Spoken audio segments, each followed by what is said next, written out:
அனைவருக்கும் வணக்கம். இப்போ நம்ம இருக்கிற இந்த ஏரியா வந்து கொழும்பம் வனச்சர பகுதி. அது குறிப்பாக சொல்லப்போனால் ரெட்டையம்பாடி கொழும்பத்துக்கும் ஆண்டிப்பட்டிக்கு இடையில் இருக்கக்கூடிய ஒரு வனச்சர பகுதி. இது நாம் வந்து ஏற்கனவே என்ன சொல்லியிருக்கோன்னா மலையரண் காடரன் சொல்லியிருக்கோம். மலையரண் சொன்னால் மலை சார்ந்த பகுதி, மலை பாதுகாப்பான பகுதி. காடரன் சொன்னால் காடு பாதுகாப்பான பகுதி. இப்போ நம்ம வந்து ஏற்கனவே பிரிஞ்சத்தனார் சொன்ன பாட்டில் மலையரண் காடரன் சொன்ன பகுதி இது வரைக்கும் எங்கேயுமே கிடைக்கல. இப்போ நம்ம இங்கே ஏற்கனவே இந்த தன்னாசிப்பன் கோயில் சொல்லும்போது நான் வரும்போது பார்த்துருப்போம். அந்த தன்னாசிப்பன் கோயில் முன்பகுதி பார்த்தோம். ஆனால் இதில் பின்பகுதி இங்கேருந்து தெரியுது. இப்போ இங்கே பின்பகுதி தெரியுது. அதனால தான் வந்து இப்போ நம்ம என்ன சொல்கிறோன்னா இது காடரன் மலையரன் சொல்கிறோம். இப்போ ஏற்கனவே இங்கே குவனச்சேரின்னு கல்வெட்டு கிடச்சிருக்கு.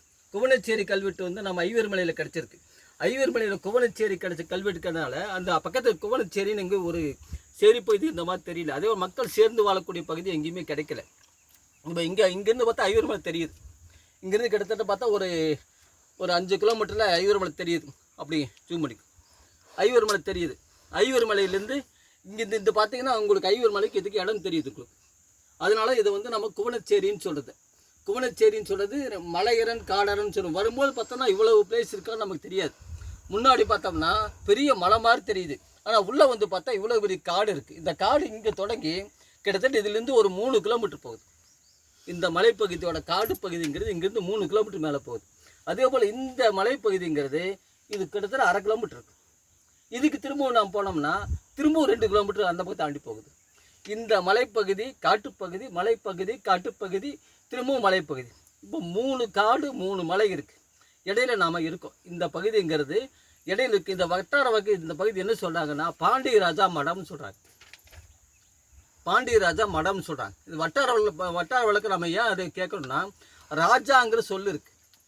ராஜாங்கிற சொல் இருக்கிறதுனால அது பாண்டியராஜா மடம்னு சொல்கிறதுனால ஏதாவது இங்கே வந்து ராஜாக்கள் இருந்திருப்பாங்க அப்படிங்கிறது நமக்கு ஒரு விடை கிடைக்கிது. பாண்டியராஜான்னு சொல்லும்போது இங்கே வந்து நமக்கு ஏற்கனவே கொங்கு நாடு வந்து இங்கே நம்ம என்ன சொல்கிறோன்னா இங்கே பாண்டிங்கிறது மதுரை. இங்கே நமக்கு வந்து கொங்கு நாடுங்க சேர சேர்ந்துருக்கு. 18 வரக்கூடிய செய்தி எல்லாமே இப்போ ஒரு 60 பாட்டு சேரர்கள் பற்றியான பாட்டு இருக்குது. இங்கே ஐரைமலை தெய்வத்தை நம்ம வந்து ஏற்கனவே குறிப்பிட்டிருக்காங்க. இங்கே குவனச்சேரி இங்கே ஐவர்மலையில் வந்து ஐரை தெய்வத்தை வழிபட்டுருக்கா.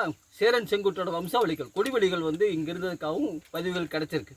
அதே போல் நமக்கு இங்கே கொழும்பம் கோயில்லையும் இங்கே இந்த ஐரைமலையிலும் இந்த பகுதி சார்ந்தது கொழும்பு சார்ந்த பகுதி, குமணன் ஆட்சி செஞ்ச பகுதின்னு சொல்கிறதுக்கான கல்வெட்டுகள் கிடச்சிருக்கு. அதுக்கான பதிவுகள் கிடச்சிருக்கு. இந்த மூரா கந்தசாமி கவரையர் 350 பாட்டு எழுதியிருக்கார். இந்த சமயத்தில் நான் எங்கள் அப்பாவும் நாம் நினைவு கூற வேண்டியது இருக்குது. ஏன்னா 350 பாட்டிலையுமே அந்த குமணனோட முழுக்க செய்தி கொடுத்துட்றாரு.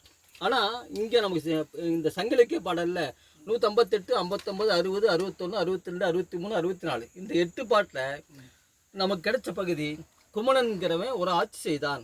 இளங்குமணன் வந்து அவரை நாட்டை விட்டு காட்டுக்கு விரட்டிட்டாரு. அவ்வளோதான் நமக்கு கிடைச்ச செய்தி.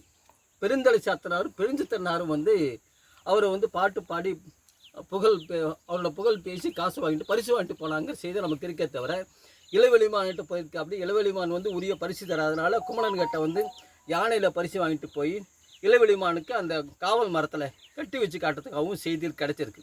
இது வந்து நமக்கு கிடைச்ச இந்த பாட்டுகள் தரவில் கிடைக்கிது. ஆனால் அந்த பாட்டை படித்து நாம் பார்த்தோம்னா அந்த இடங்கள் வந்து பர்டிகுலராக நமக்கு கிடைக்கல. ஆனால் இந்த இடத்த வந்து பார்க்கும்போது இங்கே நம்ம பெருந்தேசத்தில் வர வழியில் பார்த்தோன்னா முழுக்க வந்து சந்தன மரமாக இருந்தால் சொல்கிறார். நிறைய சந்தன மரம் இருந்தது. சந்தனம் தேய்ச்சி தான் குளித்தாங்க அப்படி சொல்கிறார். அதே போல் நல்ல நாட்டு மாடுகள் இருந்து சொல்கிறாங்க. அந்த நாட்டு மாடுகளில் அந்த கறந்த பாலை வந்து நல்லா சுண்ட காய வச்சு மான் கறியை சுட வச்சு சாப்பிட்ருக்காங்க. இது பார்த்தா முழுக்க மான்கள் வச்ச பகுதி. மான் கறி சுண்ட வச்சு சாப்பிட்ருக்காங்க. இங்கே மக்கள் சொல்லும்போது என்ன சொன்னால் இங்கெல்லாம் வந்து மான் சிறுத்தையெல்லாம் இயல்பாக வரும்னு சொல்கிறாங்க. அப்போ மானுங்கிறது நமக்கு கிடைச்ச தரவு. அதை விட முக்கியமான சின்ன முதிரை மலைன்னு சொல்லிட்டு சொன்னாங்களே தவிர இப்போ சொல்லக்கூடிய முதுமலை தான் முதிரை மலைன்னு சொல்லிட்டு இருக்காங்க. முதுமலை நமக்கு வேறு. ஆனால் முதிரைங்கிறது கொல்லு. மலையாளத்திலையும் சரி தமிழ்லையும் சரி முதிரைன்னா கொல்லுங்கிற செய்தி நமக்கு கிட்டத்தட்ட கிடச்சிருக்கு. அந்த முதிரையை வந்து இங்கே தான் விவசாயம் பண்ணிக்காங்கன்னு தெரியுது. கடைசியாக நமக்கு கிடைச்ச தரவுகள் இங்கே வந்து இந்த இடத்த காட்டும் போது அந்த எல்லத்துறைங்கிற ஒரு அந்த இங்கேருந்து கிட்டத்தட்ட ஒரு 1 கிலோமீட்டர் போனாங்கன்னா வீடு தெரியும். இப்போ 2010 வரைக்குமே அந்த வீட்டில் வசிச்சதுக்கான சான்றுகள் கிடச்சிருக்கு. அப்படிங்கும்போது மக்கள் இங்கே வசிச்சிருக்காங்க நமக்கு ஒரு சான்று கிடைக்குது.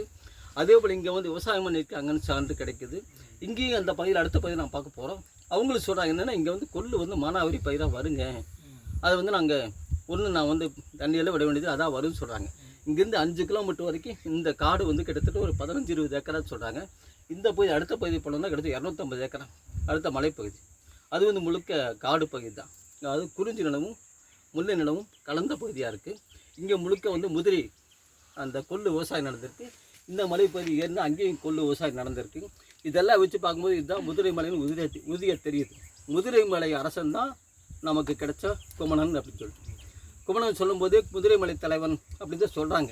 அந்த முதிரை மலை தலைவன் எங்கே இருப்பான்னு கேட்டால் முதிரை வளைஞ்சலத்தில் தான் இருப்பான். இப்போ நமக்கு இங்கே கிடைச்ச இந்த பாண்டிய ராஜாங்கிற சொல்ல வச்சு நம்ம அவரை வழக்கில் சொல்லலாம். ரெண்டாவது இந்த முதிரையை வச்சு அவரை சொல்லலாம்.